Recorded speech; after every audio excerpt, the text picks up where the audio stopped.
Doctor frozen shoulder అంటే ఏంటో మాకు క్లియర్గా ఎక్స్ప్లెయిన్ చేస్తారా? ఫ్రోజన్ షోల్డర్ అంటే ఏంటంటే షోల్డర్ జాయింట్ చుట్టూ కొన్ని మజిల్స్ ఉంటాయండి. సో షోల్డర్ జాయింట్ చుట్టూ క్యాప్సూల్ అనేది ఉంటుంది, దాని చుట్టూ కొన్ని మజిల్స్ అనేవి ఉంటాయి. ఓకే.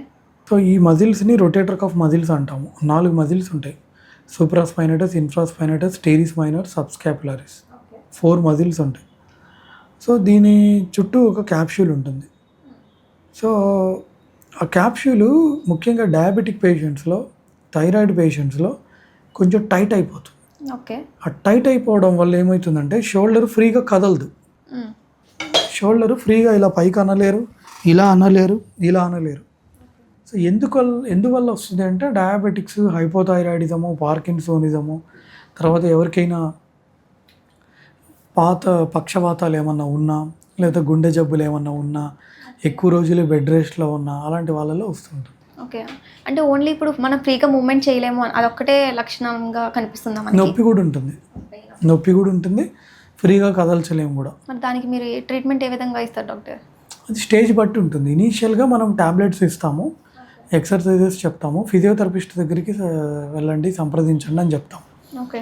వాళ్ళు ఎక్సర్సైజెస్ అవి చెప్తారు. ట్యాబ్లెట్లతో తగ్గడం లేదు, ఇంకా పెయిన్ ఎక్కువ ఉంది, చాలా బాధపడుతున్నారు, చెయ్యి పైకి లేపలేకపోతున్నారు, చెయ్యి ఇలా అనలేకపోతున్నారు, అసలు షర్ట్ వేసుకోవడానికి కూడా చాలా ఇబ్బందిగా ఉంది, ఇబ్బంది ఎక్కువ ఉంది అనుకోండి, ఇదేంటంటే ఎక్స్రేలో కనపడదు. ఓకే. ఎంఆర్ఐలో తెలుస్తుంది. ఓకే. అంటే కంపల్సరీ ఎంఆర్ఐ చేయాలంటున్నారు?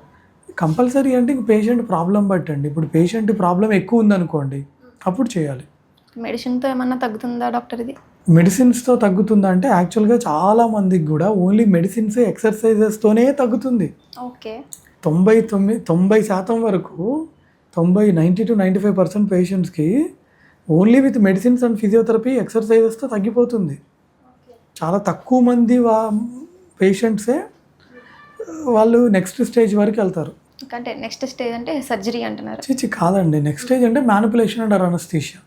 టాబ్లెట్లతో తగ్గడం లేదు, బాగా పెయిన్స్ ఎక్కువ ఉన్నాయి, ఫిజియోథెరపీ కొంతమంది కోఆపరేట్ చేయలేరు, పెయిన్స్ ఎక్కువ ఉంటాయి, వాళ్ళకి ఇంకా ఎంయూఏ చేస్తాం, మ్యానిపులేషన్ అండ్ అనస్థీషియా చేస్తాం. ఓకే. ఇప్పుడు ఇందాక మీరు అంటే ఏంటి సార్ ఎంయూఏ? మ్యానిపులేషన్ అండ్ అనస్థీషియా అంటే పేషెంట్కి మత్తి ఇచ్చి వాళ్ళు ఆపరేషన్ థియేటర్లో ఉంటారు, బేసిక్ కొన్ని టెస్టులు ఉంటాయి, అవన్నీ చేసి అవన్నీ బాగానే ఉన్నాయి అనుకుంటే మత్తు డాక్టర్ గారు చూసి ఒక 10 నిమిషాల పాటు మత్తి ఇస్తాం, సెడేషన్ ఇస్తాం. ఇచ్చిన తర్వాత ఇట్లాగా షోల్డర్ వెనక్కి ఇట్లా ఇట్లా ఇట్లా అనేస్తాం అనమాట.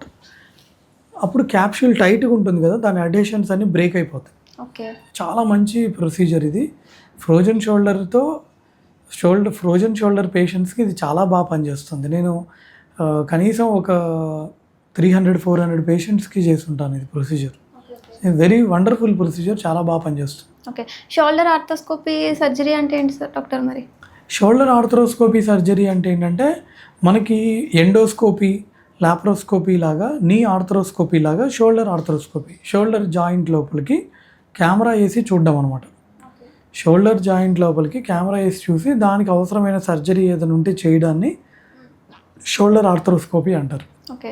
వీటికి సంబంధించే కఫ్ టియర్స్ అనే వర్డ్ కూడా మేము విన్నాం, దాని గురించి కూడా ఎక్స్ప్లెయిన్ చేస్తాం. కఫ్ టియర్ అంటే ఏంటంటే పేరులోనే ఉంది. ఇక్కడ రొటేటర్ కఫ్ మజిల్స్ ఉంటాయి కదండి, ఈ మజిల్స్ చినిగిపోతాయి కొంతమందికి. అంటే వయసు వల్ల చినగచ్చు, కింద పడడం వల్ల చినగచ్చు, దెబ్బ తగలడం వల్ల, యాక్సిడెంట్ వల్ల కూడా చినగచ్చు. ఓకేనా?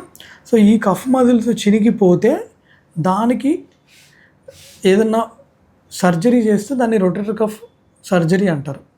కఫ్ మజిల్స్ చినిగిపోతే దాన్ని రొటేటర్ కఫ్ టేర్ అంటారు. షోల్డర్ ఆర్థ్రోస్కోపీ అంటే ఇక్కడ ఒక కెమెరా, చిన్న పోర్టల్, చిన్న ఇన్సిషన్ పెట్టి కెమెరా పంపించి చూస్తాం షోల్డర్ జాయింట్ని, చూడ్డాన్ని షోల్డర్ ఆర్థ్రోస్కోపీ అంటారు. ఇక్కడ ఒక హోలు, ఇక్కడ ఒక హోలు, ఇక్కడ ఒక హోల్ పెట్టి చేస్తాం. ఓకే. ఓకే. దానివల్ల ప్రాబ్లం ఇంకా మళ్ళీ వచ్చే అవకాశం ఏం ఉండదండి, ఇది చాలా సక్సెస్ఫుల్ సర్జరీ, వాళ్ళకి చాలా బాగా తగ్గుతుంది, nothing to worry. Permanent solution అంటున్నారు? లాస్ట్ ఆప్షన్ ఇదే. ఇప్పుడు షోల్డర్ పెయిన్ వచ్చిన ప్రతి పేషెంట్కి ఇదే సర్జరీ అని చెప్పట్లా, అంటే లాస్ట్ ఆప్షన్. ఇప్పుడు ప్రతి రోగానికి కూడా, ప్రతి ప్రాబ్లమ్ కూడా మన టెక్స్ట్ బుక్స్లో ఎలా ఉంటుందంటే ఏ స్టేజ్లో ఉంది, ఏ స్టేజ్కి బట్టి ఆ స్టేజ్లో ఈ ట్రీట్మెంట్ అనేది ఉంటుంది. తర్వాత పేషెంట్ యొక్క లక్షణాలు ఎలా ఉన్నాయి, పేషెంట్కి చాలా ఇబ్బందిగా ఉంది, చెయ్యి ఎత్తలేకపోతున్నాడు, ఇట్లా అనలేకపోతున్నాడు, విపరీతంగా షోల్డర్ పెయిన్ ఉంది అంటే దానికి తగ్గట్టు ఆ స్టేజ్ని బట్టి ఎంఆర్ఐలో ఉన్న ఫైండింగ్స్ బట్టి దానికి సర్జరీయా ఏందనేది ఉంటుంది. Okay okay okay doctor, thank you. Thank you అండి, థ్యాంక్ యూ సో మచ్.